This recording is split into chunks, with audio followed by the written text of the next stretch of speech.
नमस्कार, आप देख रहे हैं न्यूज 18। मैं हूं आपके साथ मेनका चौधरी और ये वक्त है लाख टके की बात का। मैं हूं आपके साथ आरजू साई। पहली खबर से शुरुआत करते हैं। करीब 27 महीने की जेल के बाद आजम खान आज जमानत पर बाहर आए। लंबे वक्त में रामपुर पहुंचे, मीडिया से रूबरू हुए तो कई मुद्दों पर अपनी बात रखी, लेकिन सवाल कई पीछे छूट गए कि जेल से आने के बाद आजम खान सियासी कदम उनका आखिर क्या होगा, ये सबसे बड़ा सवाल, क्योंकि ये सवाल पहले से ही उठ रहा है।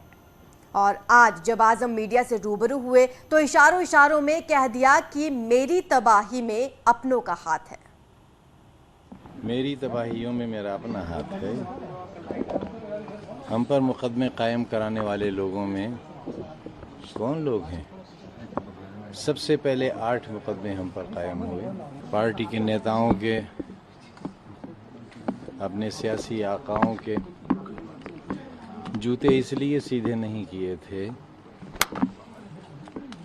कि हमें अपने लिए सोने या चांदी के कंगन चाहिए थे। हम कहाँ रहते हैं ये आपने देखा है। हमारा शहर कैसा था और अब कैसा हो गया ये भी आपने देखा है। मैं समझता हूँ कि जो एजुकेशन कमीशन मैंने शुरू किया है वो रहे या न रहे, सदियों लोग इसके खंडरात देखने आया करेंगे।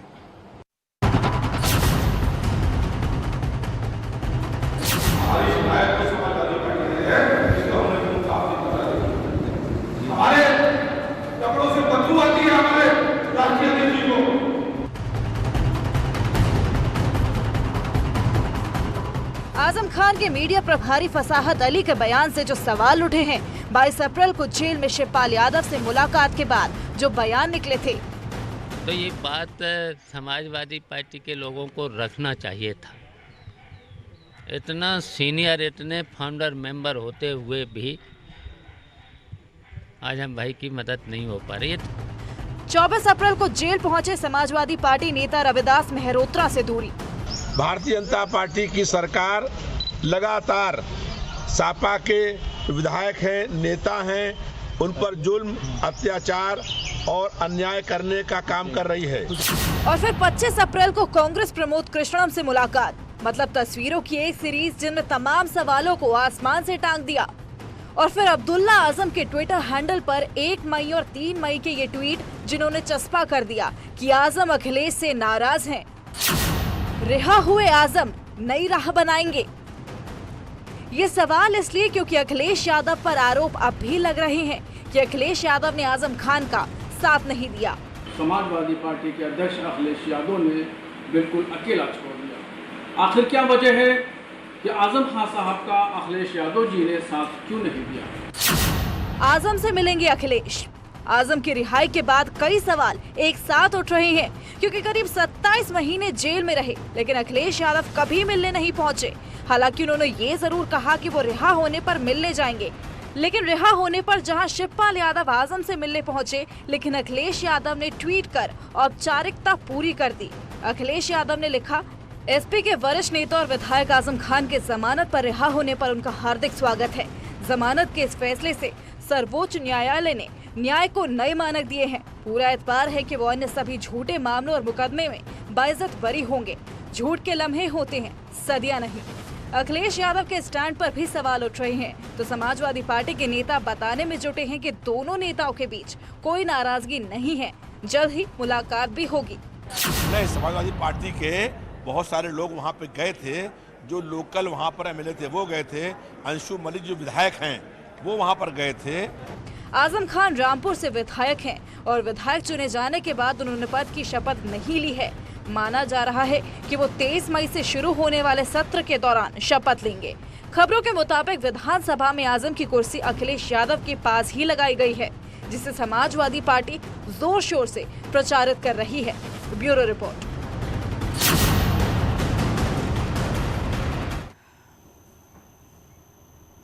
लेकिन लाख टके की बात है कि क्या आजम खान नाराज हैं, और अगर नाराज हैं तो क्या वो नई राह अपनाएंगे? आजम खान नाराज हैं या नहीं, इस बयान से समझिए कि महबूबा के कहने पर किसी ने अपनी माँ का दिल निकाल लिया था, और वो दिल निकाल कर जब महबूबा की तरफ बढ़ गया ठोकर लगी और दिल के साथ गिर गया, तो माँ के दिल से आवाज़ आई थी, बेटे तेरे चोट तो नहीं लगी। तो इतने सब कुछ होने पर भी माफ़ करने को तैयार? नहीं, मैं खतावार मानता ही नहीं हूँ। मैं खतावार मानता ही नहीं हूँ, तो मैं माफ़ किस चीज़ के लिए करूँ? मेरे लिए जिसने जितना किया उसका शुक्रिया, जिसने नहीं किया उसका भी शुक्रिया। किसने कितना किया आपसे बेहतर कौन जान सकता है। आजम खान के समर्थन में अब तक कई नेताओं ने इस्तीफा दिया है। सभी ने आरोप अखिलेश यादव पर लगाया। उनमें पहला नाम है सलमान जावेद राइन का, जिन्होंने इस्तीफा दिया। दूसरा नाम है कासिम राइन का। खुदादाद खान भी इसमें शामिल है। सिकंदर अली, नवीन शर्मा ने इस्तीफा दिया है। तो ये वो नाम है जिन्होंने आजम खां का समर्थन करते हुए अखिलेश यादव पर हमला बोलते हुए समाजवादी पार्टी से इस्तीफा दिया था, ये कहते हुए कि मुसलमानों की बात अब समाजवादी पार्टी में नहीं सुनी जा रही है। और आजम खान के मीडिया प्रभारी का बयान भी सामने आया था। उस वक्त उन्होंने भी यही आरोप लगाए थे कि मुसलमानों की बात नहीं सुनी जाती। बिल्कुल। और 27 महीने बाद आजम जेल से निकले तो सबको लगा कि सरकार पर प्रताड़ित करने के आरोप लगाएंगे, लेकिन आजम खां आज जब बाहर आए, मीडिया के सामने आए, तो उन्होंने अपने दिल की कई सारी बातें कही। कई बार वो इमोशनल होते नजर आए, कई बार सरकार पर हम लोग बोला, तो ये भी कहा कि उन्हें तो अपनों ने ही लूटा। और इस मुद्दे पर अब सुप्रीम कोर्ट में दरअसल ज्ञानवापी मामले की बात कर लेते हैं। सुप्रीम कोर्ट में दोनों पक्षों ने दलील पेश की। मुस्लिम पक्ष ने क्या कहा, देखिए, आज सुप्रीम कोर्ट में जब सुनवाई शुरू हुई, निचली अदालत का आदेश गैर कानूनी है, ये मुस्लिम पक्ष की ओर से रखा गया। आदेश को रद्द किए जाने की मांग की गई। सर्वे की रिपोर्ट जानबूझकर लीक की गई, ये भी एक दलील रखी गई मुस्लिम पक्ष की ओर से। उनका कहना था कि इसके पीछे जो उद्देश्य है वो बहुत गलत है और सर्वे के लिए कमीशन असंवैधानिक है, ये भी कहा गया। ये दलील भी रखी गई मुस्लिम पक्ष की ओर से। तो हिंदू पक्ष ने क्या कहा, ये भी आपको बताते हैं। मुस्लिम पक्ष की दलील ठीक नहीं है, ये कहना था हिंदू पक्ष का। जिला जज को पहले तय करना चाहिए पहले क्या होना चाहिए। जिला जज के विवेक पर सवाल नहीं उठना चाहिए, ये दलीलें हिंदू पक्ष द्वारा दी गई। बिल्कुल। तो सुप्रीम कोर्ट में आज जब सुनवाई हो रही थी, दोनों पक्षों की ओर से अपनी अपनी बातें रखी गई। सुप्रीम कोर्ट ने ये कहा है कि जो उनकी एप्लीकेशन है वो डिसाइड की जाएगी। अब उनकी एप्लीकेशन माननीय डिस्ट्रिक्ट जज साहब डिसाइड करेंगे और जो इंटरिम अरेंजमेंट है वो कंटिन्यू करेगा सुप्रीम कोर्ट के ऑर्डर का 17 मई का, जिससे वो एरिया जहां पे शिवलिंग मिला था वो सील किया गया है। सेक्शन 3 का जिक्र, section 3 of places of worship act का जिक्र हुजैफा अहमदी साहब ने किया था, जो मुस्लिम पक्षीय वकील हैं, और उनका कहना था कि किसी भी प्लेस ऑफ वर्शिप को बदला नहीं जा सकता है। उस पर सुप्रीम कोर्ट ने ये कहा कि धार्मिक, उस पर ये कोर्ट की टिप्पणी है। मैं सिर्फ आपको सिर्फ बता रहा हूँ, मैं ये नहीं कह रहा हूँ कोर्ट ने ऑर्डर पास किया, ये सिर्फ एक डायलॉग हुआ है दो लोगों के बीच में। तो उस पर कोर्ट ने ये कहा है कि धार्मिक स्वरूप भी जो है वो भी डिटरमाइन करना जरूरी होता है, जो हमारा पक्ष है। तो ये सारी चीजें डिस्ट्रिक्ट जज वाराणसी करेंगे। और साथ ही इस मामले में सुप्रीम कोर्ट ने साफ कर दिया है कि सुनवाई अब सिविल कोर्ट में नहीं बल्कि जिला जज करेंगे इस पूरे मसले की। लेकिन सुप्रीम कोर्ट के आदेश के बाद भले ही अदालत नहीं हो, बहस वही है जो हो रही थी। हम तो ये उम्मीद कर रहे हैं कि चाहे सुप्रीम कोर्ट हो, लोअर कोर्ट हो, हाई कोर्ट हो, वो जो बाबरी मस्जिद के टाइटल सूट में सुप्रीम कोर्ट ने कह दिया कि 91 का एक्ट भारत के संविधान के बेसिक स्ट्रक्चर का हिस्सा है, हम पूरे कोर्ट्स को चाहेंगे कि उसको इंप्लीमेंट करें। वो 91 का एक्ट भारत के संविधान का बेसिक स्ट्रक्चर का हिस्सा है, इसमें कोई दो राय नहीं है, क्योंकि सुप्रीम कोर्ट ने कह दिया उसको। और जो अंग्रेजी में कहते कि वॉक द टॉक होना चाहिए। अभी तो जिसने मस्जिद बनाया उनके नाम से होनी चाहिए, तो ज्ञानवापी मस्जिद का नाम क्यों है, ये सवाल है। और चूंकि कोर्ट ने निर्णय किया है, उसका सर्वे कराया है, अब उसमें रिपोर्ट पेश हुई, उसका कोर्ट निर्णय करेगा। उसके बावजूद भी आज भी कह रहे हैं तो कि वहाँ के ऊपर मस्जिद है, तो मैं समझता हूँ कि अब ये चीज़ें बर्दाश्त के बाहर हो रही हैं।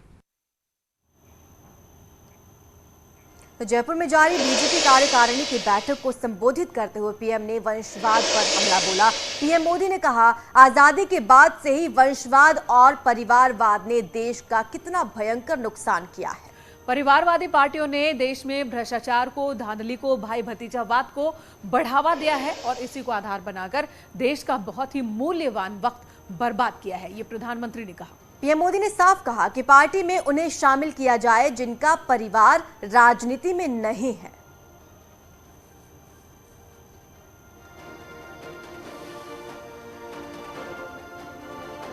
साथियों, हम सभी जानते हैं कि आजादी के बाद से ही वंशवाद और परिवारवाद ने देश का कितना भयंकर नुकसान किया है। परिवारवादी पार्टियों ने देश में भ्रष्टाचार को, धांधली को, भाई भतीजावाद को, इसी को आधार बना करके देश का बहुत मूल्यवान समय बर्बाद किया है।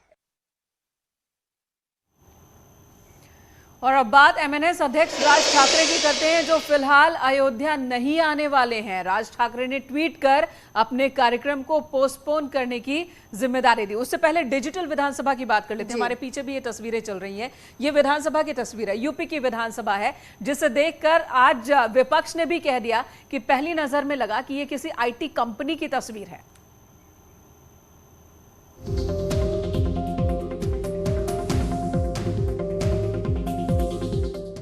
ये पहली तस्वीर है जब किसी मंच पर योगी आदित्यनाथ और अखिलेश यादव एक साथ दिखाई दिए।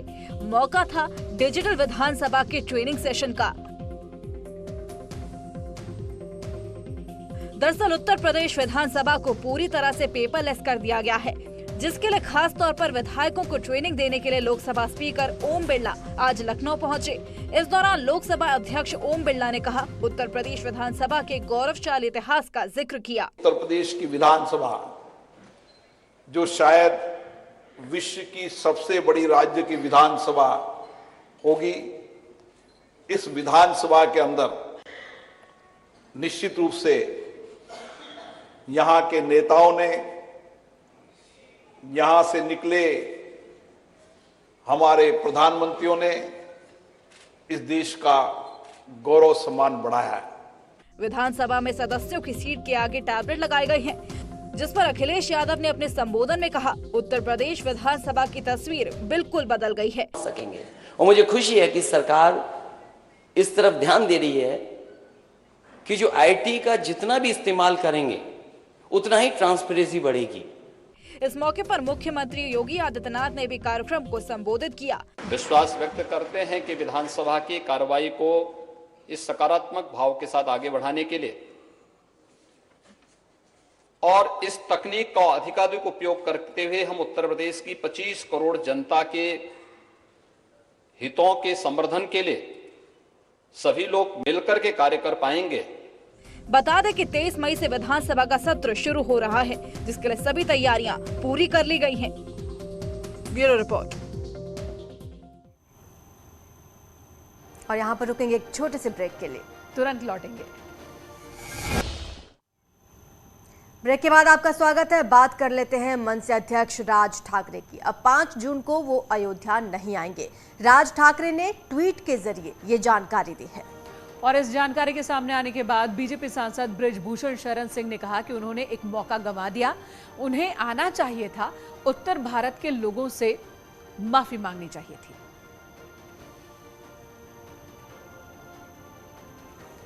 दो तस्वीरें आप देख रहे हैं, एक तरफ राज ठाकरे जिन्होंने कहा था वो अयोध्या आएंगे, जिसके बाद एक नई सियासत शुरू हो गई थी।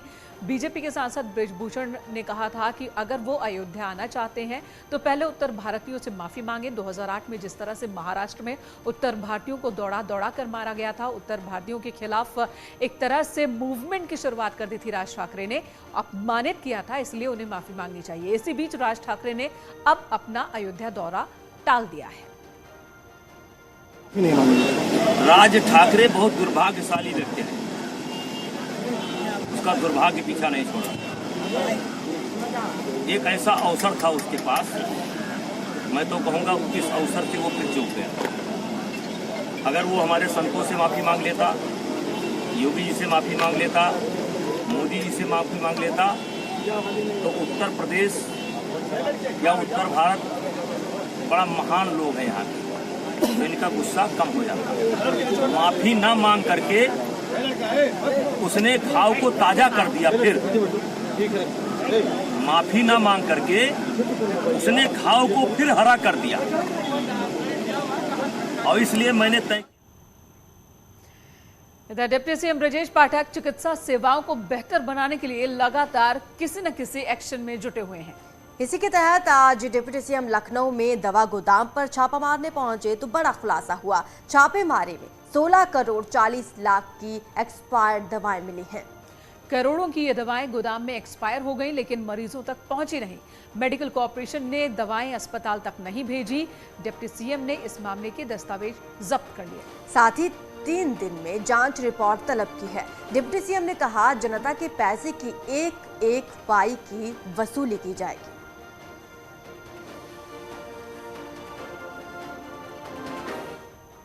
मुझे जो जानकारी मिली है बड़ी चौंकाने वाली है। लगभग 16.5 करोड़ की दवाइयाँ एक्सपायर्ड हमें वहाँ पर मिली हैं। हमारे साथ जांच के लिए चिकित्सा विभाग के सचिव प्रांजल यादव जी भी गए थे। तो जांच में पाया गया कि कंप्यूटर में एक्सपायर्ड दवाइयों की जब सूची निकाली गई, पूरी तरह से जोड़ा गया, तो 16 करोड़ 44 लाख से अधिक की दवाइयाँ एक्सपायर्ड हो गई जो वहाँ पर अभी गोडाउन में थी। और दवाई और रुकेंगे छोटे से ब्रेक के लिए, तुरंत लौटेंगे, बने रहे हमारे साथ।